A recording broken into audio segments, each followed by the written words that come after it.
Hey, what's up you guys? This is D back again with MKD58 Media, and I've got another movie review for you guys. And this movie review is going to be for the 1998 sci-fi horror film Phantoms. Alright, now Phantoms, I'm going to try to make this quick, I promise you. Phantoms, it's directed by Joe Chappelle, based on a screenplay by Dean Koontz, who also is one of the producers on this film. Dean Koontz, of course, the famous sci-fi, horror, and suspense author, among other titles. So this movie also stars Ben Affleck, Liev Schreiber, Rose McGowan, Joanna Going, Clifton Powell, Peter O'Toole is in this, and there's other folks. So relatively talented cast, actually. Short synopsis of the plot, really brief, no spoilers by the way. So a small town of Snowfield, Colorado has seemingly been taken over, well actually quite obviously been taken over by this powerful force that has either wiped out the residents, or at the very least just kind of abducted them, did something with them, and possessed their bodies, except for 5 people, okay? 2 sisters, one of who is a resident of this town, the other sister is a visitor. Those 2 sisters and these 3 sheriff deputies, these 3 officers of the law in this small town. So these 5 are trying to basically solve this situation, solve this mystery, and figure out what's going on, what happened, why did it happen, what really is the threat, and do they possibly have to just get out of Dodge. So I won't go into any more details than that. What I will say about Phantoms, this came out in '98. I was aware of it, and through the subsequent years was aware of its existence, but just never really gave it a chance. It was kind of clearly one of those movies that wasn't really up to snuff. At least it seemed that way. Super low kind of ratings across the board in terms of what people were writing and saying about it. Now you could find individual people that were fans of this movie, or at least thought it was a decent watch, but this movie didn't have any type of following or fanfare and had bad ratings in terms of reviewers and things like that. So I just never really gave it a chance like that. Just kind of wrote it off. There was a time period in the mid 90s, late 90s, I guess technically that time period is always happening with horror, but there was a time period where there's just a lot of throwaway type horror films that were being put out, to where it was kind of like you were, at least me personally, I'm writing stuff off left and right, just almost by the look of the film. There became this kind of generic horror movie thing,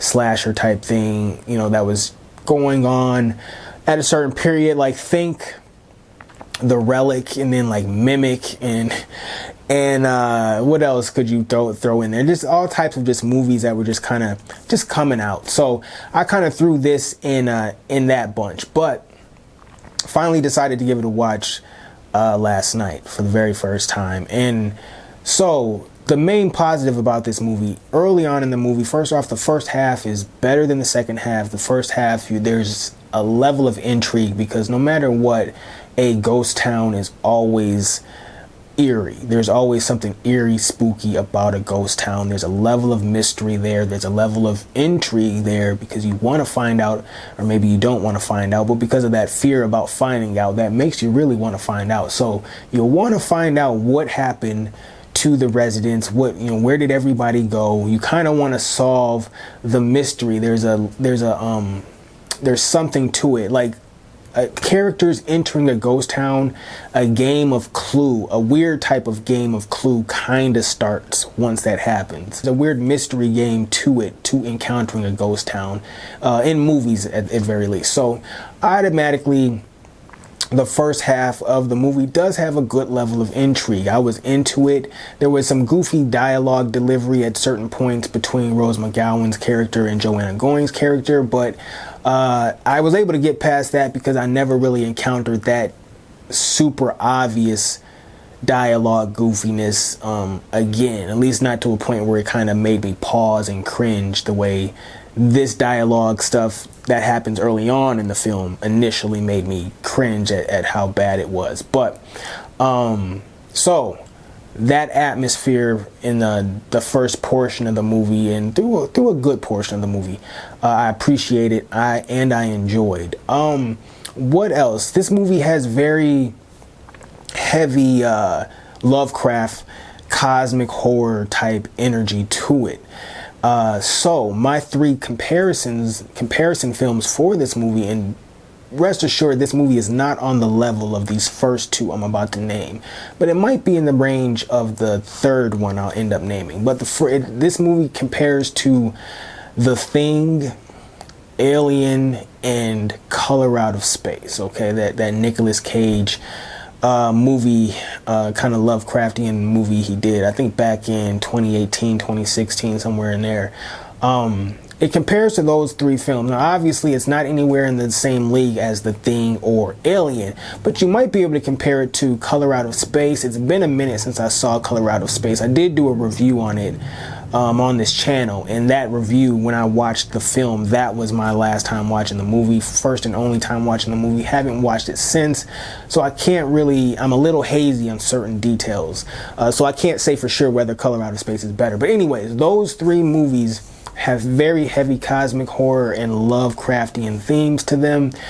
Speaking about The Thing and Alien, how those films have very heavy themes of the body, the human body being invaded by something foreign, something alien, and that taking over the human body and basically doing with it, using it and doing with it what it will. That theme is very heavy in The Thing and Alien, and that continues in this movie Phantoms. I mean, just kind of not really a spoiler because it's probably in the trailers, but I mean, you got some folks that are wearing, certain characters are wearing protective suits, and something kind of punctures through the glass helmet part of the suit to proceed to enter the human's body and kind of take over and whatnot. So that, you know, that was a heavy thing going on in Alien and The Thing. So that is very familiar in this movie. When you see it start to happen, I immediately start to think about the movie The Thing and started to think about the movie Alien while I was watching Phantoms.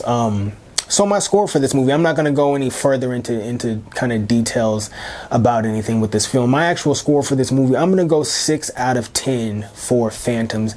I would say it's worth a watch for just kind of a quick Halloween month of Halloween watch. This is not a very special, spectacular horror film.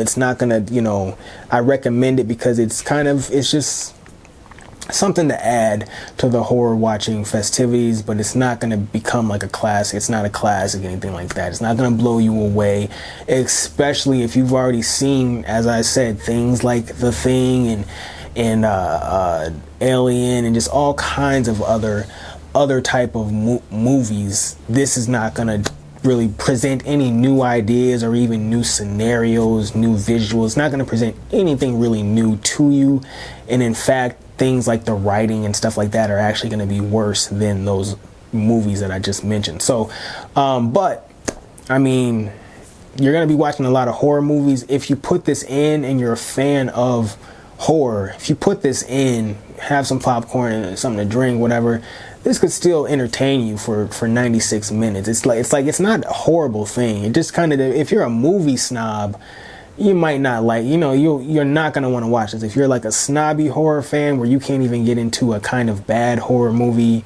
then maybe skip this. But if you can appreciate the full gamut of horror films,